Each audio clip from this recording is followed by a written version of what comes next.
Ganyan po siya magluto. Ba't yan?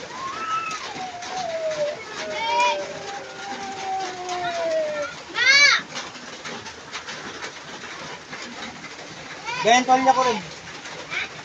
Labas mo yung mga tolya. Lalagay niya na po ang mantika, guys. Ayan na. At painitin muna ang palayok. Ayan, guys, ang aming palayok. Antik na po yan, guys. Ang tagal na niyan. Hindi ko pa po pinapanganak si Eric. Di pa pinapanganak si Eric, di ba? Ah?